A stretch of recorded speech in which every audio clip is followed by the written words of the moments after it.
Friends, நாம இப்போ ஒரு வீட்டுக்கு வந்துட்டு ஒரு ஐஸ்கிரீம் பண்ண போகிறோம்.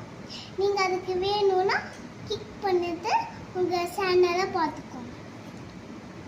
முதல்ல ஒரு மஞ்சத்தூள் போட்டுக்கலாம்.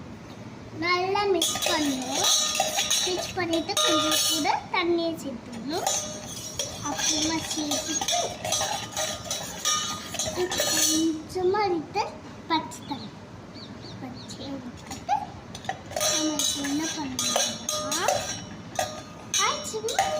அப்படியே பிரெட் ஆகும்க்காக கிக் ஆன் பண்ணிட்டு இப்படி ஐஸ்கிரீம் ஆனதுக்கு ஒரு கிண்ணத்தை ஊற்றிக்கிட்டு நம்ம இப்போ ஐஸ்கிரீம் இது எப்படி செய்யணும்னா ஒரு தோசை இருக்குல்ல, அந்த தோசையை அப்படியே இப்படி பண்ணிட்டு